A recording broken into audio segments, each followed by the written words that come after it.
अस्सलामुअलैकुम प्यारे दोस्तों, चैनल पे नए हो तो चैनल को सब्सक्राइब करके बेल आइकन को दबा दीजिए, जिससे आपको हमारे इस चैनल के नए नए वीडियो देखने को जिन्होंने मिलेंगे। 25 से 30 साल के बीच में ही अपनी जवानी बर्बाद कर ली। क्या करते क्या थे? इस मोबाइल की दुनिया में दाखिल होकर उन्हें ऐसा लगता है अब कोई नहीं देख रहा है, पोर्नोग्राफी करते रहो, बेहयाई की फिल्में देखते रहो, नंगी तस्वीरें देखते रहो। मेरे अजीजों, मैंने एक डेटा निकाला था लॉकडाउन के मौके पर। उसमें जो इंटरनेट में सर्च करने का जो डेटा आता है कि किस चीज को कितनी बार सर्च किया गया है, तो पता है आपको, हैरत होगी, एक रिपोर्ट आई है इस लॉकडाउन के बीच में 95% अगर नेट में कोई चीज सर्च हुई है तो पोर्नोग्राफी, गंदी तस्वीरें और नंगी तस्वीरें देखने के लिए सबसे ज्यादा सर्च किया गया है। ये क्या हो रहा है? आपको अंदाजा भी है कि दुनिया तुम्हें तबाही के किस दहाने पर ले जाना चाह रही है। मैं आज ये बातें खुलकर इसीलिए अर्ज कर रहा हूं कि अगर आज तुम बेदार नहीं हुए, कल तुम्हारे आने वाले बच्चे ये ना पूछे कि मोहम्मद किसका नाम था। मुआज़ल्लाह रब्बिल आलमीन। कुरान क्या चीज है? क्योंकि मैंने ये जिद्दा में, अरब में, सऊदी अरब में एक शेख को कहते हुए सुना, अरबों ने अपने बच्चे ऑस्ट्रेलिया में, अमेरिका में पढ़ने के लिए बचपन में ही डाल दिए थे, और जब बच्चे वो जवान होकर के आए तो अपने बाप से इस बात पर लड़ने लगे कि अल्लाह एक ही क्यों है। ये कहां की बात कर रहा है? अरब की बात कर रहा हूं। आज यहाँ के भी हालात कोई दिगर नहीं है। तुमने भी बच्चे पैदा होते बोलते ही दूसरों की झोली में डाल दिया। तुम ये चाहते हो कि मेरा बच्चा फर फर अंग्रेजी बोलने लगे तो बहुत बड़े कमाल का बच्चा है, बहुत पहुंचा हुआ बच्चा है। तुम्हें पता ही नहीं कि दुनिया अपने कदमों में गुलाम बनाने के लिए सारे हथियार लाकर रख चुकी है। लेकिन फिर भी मैं अपनी इस किश्ते वीरान से मायूस नहीं। इस दुनिया ने जो करना था सब कर लिया है। आपको पता है हर स्कूल में, एजुकेशन में सिलेबस बदल करके क्या क्या चीजें जहर के तौर पर डाली जा रही हैं, क्या क्या चीजें डाली जा रही हैं। मुसलमान बच्चों के ईमान कब के तबाह हो जाए। एक स्कूल के एक किताब मेरे पास लाई गई थी, काफी साल हो गए, जिसमें चौथी या पांचवी की या तीसरी की, उसमें इंग्लिश में एक पोयम थी जिसका मतलब ये होता था कि खुदा कभी कभार उतरता है, इंग्लिश में गॉड उतरता है और बीच पर नाचने वालियों को गौर से देखता है, कभी वाइन पीता है। नाउज़ु बिल्लाहि मिन ज़ालिक। ये बचपन के उन दिमागों में अगर ये चीज जाए। मैं किताब तलाश करता रहा, मुझे नहीं मिली। किसी साहब ने कहा था कि कोई टीचर ये पढ़ा रही थी स्कूल में। अगर यही सारे मामलात रहे तो मेरे आका की वो हदीस भी सादिक आती, कुल्लु मौलूदिन यूलदु अलल फितरा व अबवाहु युहव्विदानिही औ युमज्जिसानिही औ युनस्सिरानिही। हर पैदा होने वाला बच्चा इस्लाम की फितरत में पैदा होता है, लेकिन उसके माँ बाप उसे यहूदी बना देते हैं, ईसाई बना देते हैं, या आग का पुजारी बना देते हैं। आज यही तो हालात है। तुम्हारे घर का बच्चा तो ईमान पर पैदा हुआ था, लेकिन तुमने किसी और की गोद में डालकर कब के उसे काफिर बना दिया। और नबी पाक सल्लल्लाहु ताला अलैहि वसल्लम ने यह भी फरमाया, क़यामत के करीब एक जमाना ऐसा आएगा तुम पर, सुबह तुम मोमिन रहोगे, शाम में काफिर हो जाओगे। रात को मोमिन सोओगे, सुबह काफिर उठोगे। मैं सोचता था ऐसा कैसे हो सकता है। मेरे अजीजों, दुनिया ने इतने हथियार भी तुम्हारे पास रख दिए हैं, तुम्हें खबर भी नहीं होती। तुम गाने सुनते सुनते सो रहे होते हो, कई कुफरिया कलमात उसमें आते हैं। रात को तो ईमान वाले थे, सुबह सुन करके काफिर हो चुके।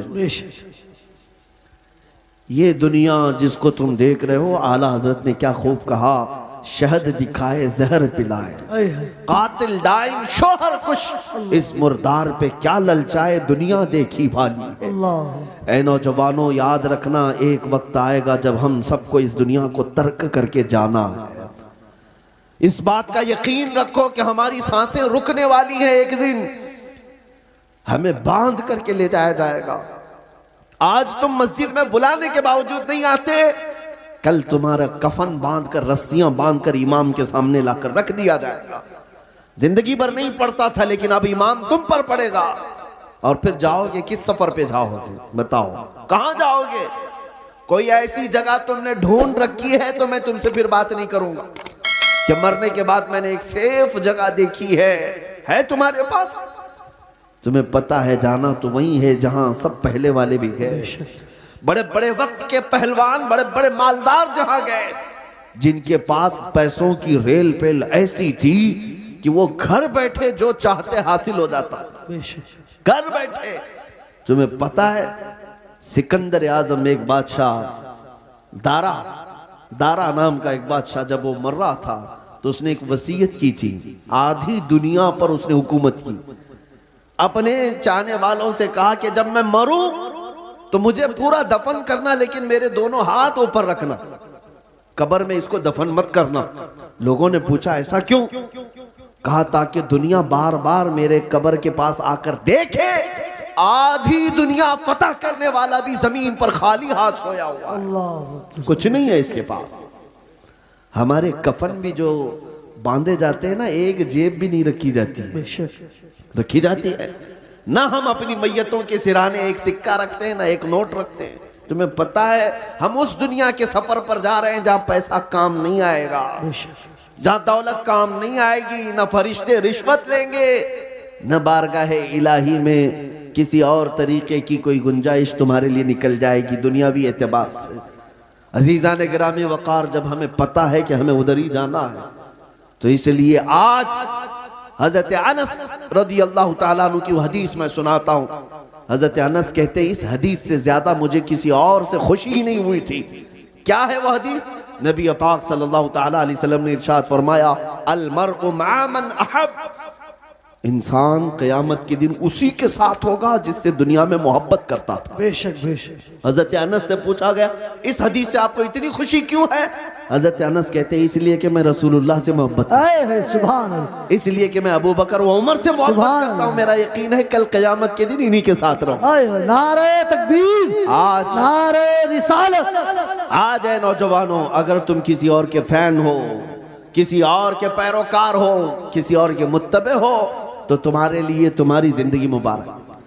तुम जिसके पीछे चलना चाहो, एक बात याद रखना, क़यामत के दिन उसी के साथ उठाए जाओगे, उसी के साथ उठाए जाओगे, और जहां तुम्हारा वो आका जा रहा होगा वहीं तुम्हें भी ले जाएगा। लेकिन अल्हम्दुलिल्लाह मुझे इस बात पर फख्र है। मैं अक्सर नौजवानों से कहता हूं कि एक काम करते हैं, तुम बार बार हमारे समझाने से आते नहीं, कभी तुम अखलाक रसूल को हल्के में ले लेते हो, सुन्नतों को हल्के में ले लेते हो, इस्लामी जिंदगी को ऐब समझने लग जाते हो।